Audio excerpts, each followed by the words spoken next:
Hello students, worksheet number 28 which was sent by Directorate of Education GNCT of Delhi, subject mathematics, class 7, date 31st दिसंबर 2020। ये आपकी इस year की last worksheet है।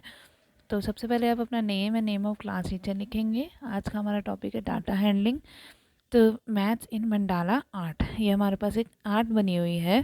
From the above complete the following table, हमें ये table complete करना है कि राइट नेम ऑफ शेप्स, ये ऑब्जर्व कौन कौन सी शेप्स हैं इसमें, right the count of that shape, उनके काउंट करने के कितने हैं वो, और उनको टैली मार्क्स में लिखना है। ठीक है, तो जैसे फर्स्ट इसमें ट्राइंगल इन्होंने दिया हुआ है, तो हम देखते हैं पहले कौन कौन सी शेप्स हैं इसमें।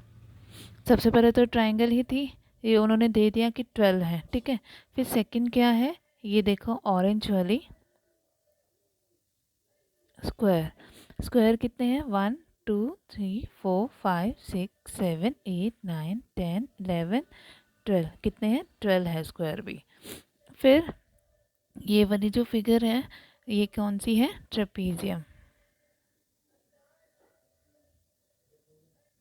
ट्रेपीजियम कितने हैं, 1 2 3 4 5 6 7 8 9 10 11 12, ये भी कितने हैं, 12 ही है।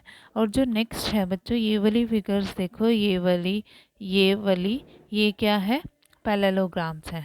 क्या है, पैरेललोग्राम।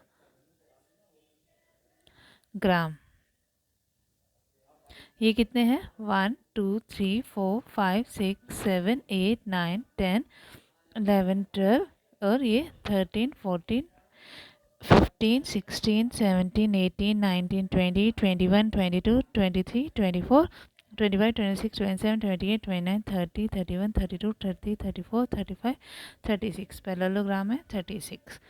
तो देखो बेटा, पैरेललोग्राम और ट्रेपीजियम में क्या डिफरेंस होता है। पैरेललोग्राम जो होता है हमारा, उसमें हमारी बोथ साइड्स होती है कि ये पेयर और ये पेयर पैरेलल होता है, कि ये साइड इसके पैरेलल होती है, ये साइड इसके पैरेलल होती है। पर जो ट्रेपीजियम होता है वो कुछ ऐसा होता है, उसमें सिर्फ one pair of sides parallel होती है, दूसरी ये वाली पैरेलल नहीं होती है, सिर्फ वन पेयर पैरेलल है।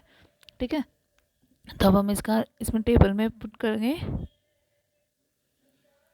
यहाँ लिखेंगे अब हम इसको। तो देखो कैसे लिखेंगे, स्क्वायर हो गया 12, तो उसका टैली मार्क्स लगा दिया। 1 2 3 4 5 में हमेशा ऐसा स्लांटिंग वाला डलता है, तो ये 5 हो गया।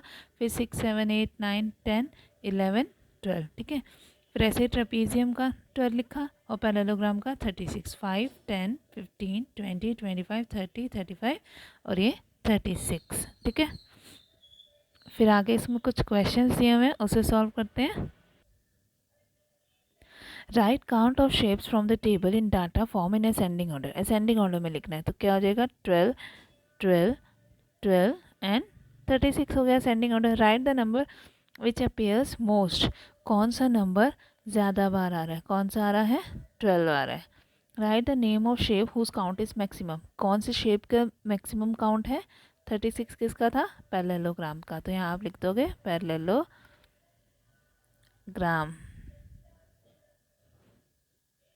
ठीक है, अब फिर क्या है, write the name of shape whose count is minimum, किसका मिनिमम है, मिनिमम तीनों का था, तो यहाँ पे आप 3 लिख दोगे, ट्रायंगल, स्क्वायर और ट्रेपीजियम, तीनों ही आ जाएंगे इसके अंदर, क्योंकि तीनों का सेम ही है 12, तीनों का ही मिनिमम है। Find the range of the data in the above table. अब इसमें हमें क्या करना है, रेंज निकालना है। रेंज क्या होता है, लास्ट क्लास में भी बताया था, हाईएस्ट मैक्सिमम को मिनिमम में से, मिनिमम को मैक्सिमम में से सब्ट्रैक्ट करेंगे, तो 36 माइनस 12, तो कितना आ जाएगा, ये 3 में से 1 माइनस क्या, 24। तो रेंज ऑफ डाटा क्या है, 24। ओके, फिर नेक्स्ट है, let's practice more, how would you find the average of your online classes for the whole week. अब अपनी ऑनलाइन क्लासेस का कैसे एवरेज निकालेंगे, कि जैसे आपकी ऑनलाइन क्लासेस मंडे को हो रही है 3 आवर्स हुई, और फिर उसको ट्यूसडे को हुई 4 आवर्स, तो ऐसे आप अपना पूरा एक सेट कर लेंगे मंडे से सैटरडे तक। ठीक है, कि कितने कितने आवर्स आपकी ऑनलाइन क्लासेस हो रही है, और मीन कैसे निकालेंगे, फिर उन सब का सम कर देंगे, कितने हुए, मंडे से सैटरडे तक होते, संडे को तो होती नहीं क्लास, है ना, तो नीचे डिवाइड कर देंगे, 6 डेज हो गए, 6 से डिवाइड कर देंगे। ठीक है, तो आपकी जितने जितने आवर्स क्लासेस होती है आप वो डेली का वो लिख के ऐड करके 6 से डिवाइड कर देंगे, ठीक है। Find the mean median mode of the following data, इसका मीन मीडियन मोड निकालना है। तो पहले हम क्या कर लेते हैं, इसको असेंडिंग ऑर्डर में अरेंज करेंगे। ये कितने हैं, 9 टर्म्स हैं, 2 2 3 5 6 7 3 9 8। सबसे पहले उसको असेंडिंग ऑर्डर में अरेंज करेंगे। चलिए करते हैं। असेंडिंग ऑर्डर में हमने इसको अरेंज कर दिया, 2 2 3 3 5 6 7 8 9। अब मीन निकालना है तो इन सबको हम ऐड कर देंगे, और 9 टर्म्स है तो डिवाइड करेंगे 9 से। सबका सम कितना आया, 45, और बाय 9, तो हमारा मीन क्या आ गया, 5। फिर मीडियन क्या है, n+1/2th टर्म होती है जो मीडियन है, तो 9+1 1/2th टर्म।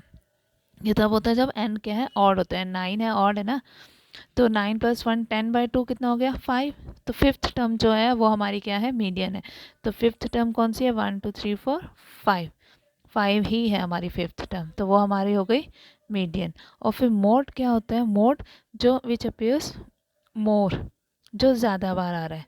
तो ज़्यादा बार क्या आ रहा है इसमें, हमारा 2 भी आ रहा है 2 टाइम्स, और 3 भी 2 टाइम्स आ रहा है, दोनों ही आ रहे हैं, तो इसलिए मोड क्या है हमारे, 2 और 3 दोनों ही होगा मोड, ठीक है। अब क्या है, think, is the mean of the data always from the given data, क्या मीन हमेशा गिवन डाटा में से हो सकता है, नहीं, ज़रूरी नहीं है, क्योंकि हम एवरेज निकालते हैं तो हो सकता है वो पॉइंट में आ जाए, कुछ भी आ जाए, है ना, तो ज़रूरी नहीं है। Is it smaller than each observation, क्या वो उस सारी ऑब्जर्वेशन से स्मॉलर होगा, नहीं, बीच की ही मतलब कुछ टर्म आती है जो ना ही वो स्मॉलर होती है और ना ही उससे वो मैक्सिमम होती है। Can it bigger than each of the observation, no, जितने भी अभी तक हमने क्वेश्चंस किए हैं ना किसी में स्मॉलर आई है ना ग्रेटर आई है। Can a set of numbers have more than one mod, क्या वन मोड हो सकते हैं, ट्रू, अभी हमारे पास यहाँ पे आया है ना। Is the median always one of the numbers in the data, क्या उसमें से मीडियन जो होता है वो उसी में से होता है, ट्रू, हमेशा उसी में वो होता है ना। अब हमारी है हिंदी की वर्कशीट 28, पढ़िए और समझिए। बालक दौड़ता है, बालिका दौड़ती है, दादाजी अखबार पढ़ते हैं, दादी जी अखबार पढ़ती है, नायक अभिनय करता है, नायिका नाचती है, छात्र कविता सुनाता है, छात्रा चित्र बनाती है। ऊपर लिखे वाक्य में रेखांकित शब्द बालक, दादाजी, नायक, छात्र पुरुष जाति का बोध करा रहे हैं, है ना, और बालिका, दादी जी, नायिका, छात्र क्या कर रहे हैं, स्त्री जाति का बोध कराते हैं। तो पुल्लिंग क्या होता है, पुरुष जाति का बोध कराने वाले शब्दों को पुल्लिंग कहते हैं, लेखक, पुत्र, मुर्गा, मामा, शेर, मोर आदि। और स्त्रीलिंग स्त्री जाति का बोध कराने वाले शब्दों को स्त्रीलिंग कहते हैं, जैसे लेखिका, पुत्री, मुर्गी, मामी, शेरनी, मोरनी आदि। हिंदी व्याकरण में केवल 2 लिंग पुल्लिंग और स्त्रीलिंग होते हैं, नपुंसक लिंग हिंदी में नहीं होता है। लिंग में हिंदी में सिर्फ 2 ही लिंग होते हैं, या तो पुल्लिंग होगा या स्त्रीलिंग होगा। नीचे दिए शब्दों के लिंग बदलिए, अब हमें इसके लिंग बदलने हैं। तो सबसे पहले है घोड़ा, घोड़े का क्या हो जाएगा, घोड़ी, ठीक है। और रस्से का रस्सा, रस्सी, बोलने से ही पता चलता है कि वो क्या है, उसका स्त्रीलिंग है। बूढ़ा, बुढ़िया, बंदर, बंदर का क्या हो जाएगा, बंदरिया, ठीक है। फिर पुजारी,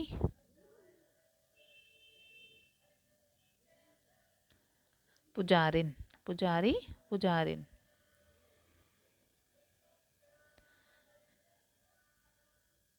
फिर है देवर, देवर का देव रानी, माली का मालिन, हाथी का हथिनी, हथिनी, शिक्षक का शिक्षिका, शिक्षक का स्त्रीलिंग हो जाएगा शिक्षिका। श्रीमान, श्रीमती, युवक, युवती, युवक, युवती। फिर है लास्ट में अभिनेता,